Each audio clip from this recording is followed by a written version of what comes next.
السلام علیکم۔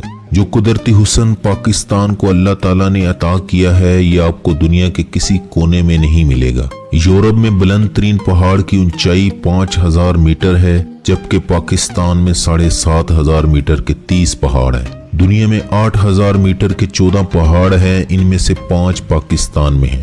ملک میں بے یک وقت صحرا بھی ہیں، سمندر بھی، دریا بھی، میدان میں یہ سرسبز پہاڑ بھی، خشک اور بنجر چوٹیاں بھی، اور برف کی ایسی غاریں بھی جن میں آج تک کسی انسان نے قدم نہیں رکھا۔ دنیا میں اس وقت 200 کے قریب ممالک ہیں، جن میں پاکستان ایک ملک ہے جو روس سے کم از کم 10 گنا چھوٹا، لیکن اس کا نہری نظام روس کے نہری نظام سے 3 گنا بڑا ہے۔ پاکستان دنیا میں مٹر کی پیداوار کے لحاظ سے دوسرے، خوبانی، کپاس، گنے کی پیداوار کے لحاظ سے چوتھے، پیاز اور دودھ کی پیداوار کے لحاظ سے 5ویں، کھجور کی پیداوار کے لحاظ سے 6، آم کی پیداوار کے لحاظ سے 7ویں، ٹیکسٹائل اور چاول کی پیداوار کے لحاظ سے 8ویں نمبر ہے۔ گندم کی پیداوار کے لحاظ سے 9ویں اور کینو کی پیداوار کے لحاظ سے 10ویں نمبر پر ہے۔ پاکستان دنیا میں صنعتی پیداوار کے لحاظ سے 55ویں نمبر پر ہے، کوئلے کے ذخائر کے اعتبار سے چوتھے اور تانبے کے ذخائر کے اعتبار سے 7ویں نمبر پر۔ اس کے گیس کے ذخائر ایشیا میں 6 نمبر پر ہیں۔ میزائل ٹیکنالوجی میں پہلے، دنیا کی 7ویں ایٹمی طاقت بھی، اور دنیا کے ان 2 ممالک میں سے ایک ہے جو کلمے کی بنیاد پر بنے ہیں۔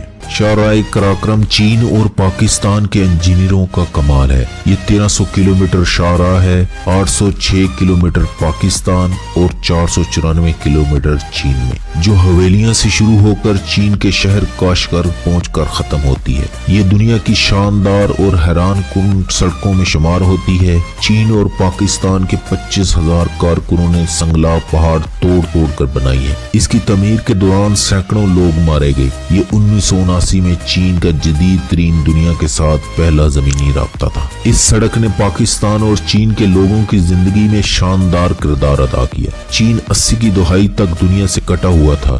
دنیا کی کوئی فلائٹ چین جاتی تھی اور نہ ہی چین اترتی تھی۔ چین کے مسلمان عمرہ اور حج کی نعمت سے محروم تھے۔ چین میں قرآن کی اشاعت نہیں ہوتی تھی۔ اس سڑک نے چین کے مسلمانوں پر عمرہ، حج اور قرآن کا راستہ کھول دیا۔ چینی مسلمان شاہراہ قراقرم پر بسوں، گھوڑوں اور پیدل سفر کرتے ہوئے راولپنڈی آتے اور یہاں سے PIA کے ذریعے مکہ اور مدینہ پہنچ جاتے۔ یہ لوگ واپسی پر پاکستان سے قرآن کریم کے نسخے بھی لے جاتے۔ چینی حاجیوں نے پاکستان میں چینی مصنوعات بھی متعارف کرائیں۔ راولپنڈی کالے روڈ پر ان کی سرائیں ہوتی تھی، جسے اب چائنا مارکیٹ بھی کہا جاتا ہے۔ یہ لوگ فلیٹ تک ان سراؤں میں رہتے تھے۔ یہ لوگ دن کو اپنا سامان سرائے کے باہر سجا کر بیٹھ جاتے۔ پاکستانی یہ سامان خریدتے، شام کے وقت یہ سرائے کے اندر چلے جاتے۔ یہ تعارف قراقرم کی مہربانی سے ہوا۔ ویورز، آپ پاکستان کے شمالی علاقہ جات، سکردو، چترال، کیلاش، نران، کغان، خپلو، ہنزا اور دسائی کا وزٹ کریں۔ آپ ان علاقوں کے سحر میں گم ہو کر رہ جائیں گے۔ کچورا کے مقام پر شنگریلا کے نام سے ایک چھوٹی سی جنت حقیقتاً دنیا کی خوبصورت ترین جگہوں میں شمار ہوتی ہے۔ آپ دنیا میں جہاں بھی جائیں گے غیر ارادی طور پر اس مقام کا تقابل پاکستان کے شمالی علاقوں سے کرتے رہیں گے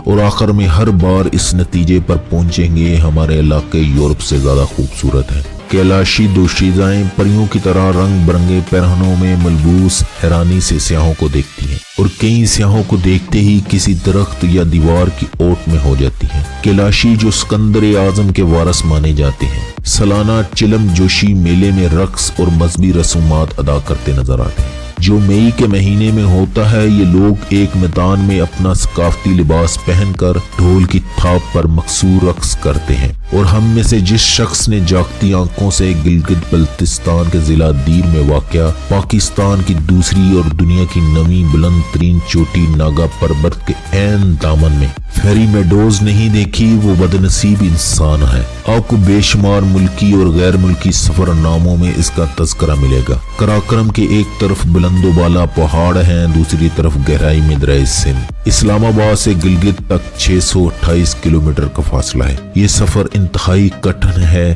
چلاس خشک، بنجر اور سنگلا پہاڑوں میں گرا ہوا ہے۔ رائے کوٹ برج یہ مقام فیری میڈوز کا بیس کیمپ ہے، یہاں سے اصل سفر شروع ہوتا ہے۔ عام گاڑیاں یہاں سے اوپر نہیں جا سکتی، چنانچہ لوگ اپنی گاڑیاں یہاں چھوڑ جاتے ہیں اور باقی سفر مقامی جیپوں پر طے ہوتا ہے۔ رائے کوٹ برج پر مقامی لوگ جیپوں کے ساتھ کھڑے ہوتے ہیں۔ ان لوگوں نے جیپوں کی آمد و رفت کا باقاعدہ سسٹم بنا رکھا ہے، یہ اپنی اپنی باری پر مسافر اٹھاتے ہیں۔ انہوں نے ریٹس بھی طے کر رکھے ہیں، شروع میں ریٹس زیادہ لگے گا، لیکن جب تاتو گاؤں پہنچیں گے تو یہ لوگ اس کرائے کے حقدار محسوس ہوں گے۔ آپ پانی کو دو پہاڑوں کے قدموں میں بہتا ہوا دیکھ سکتے ہیں۔ تاتو اس سفر کا واحد سٹاپ اوور ہے، جو سلفر کے گرم چشمے کی وجہ سے تاتو یعنی گرم کہلاتا ہے۔ تاتو خوف کے سفر میں امن کا بہت بڑا جزیرہ ہے۔ جیپوں والے وہاں اتار دیتے ہیں، اینڈ پوائنٹ پر پورٹر اور گھوڑے بھی دستیاب ہیں۔ یہ مشکل سفر ہے، آکسیجن کی کمی بھی ہو جاتی ہے،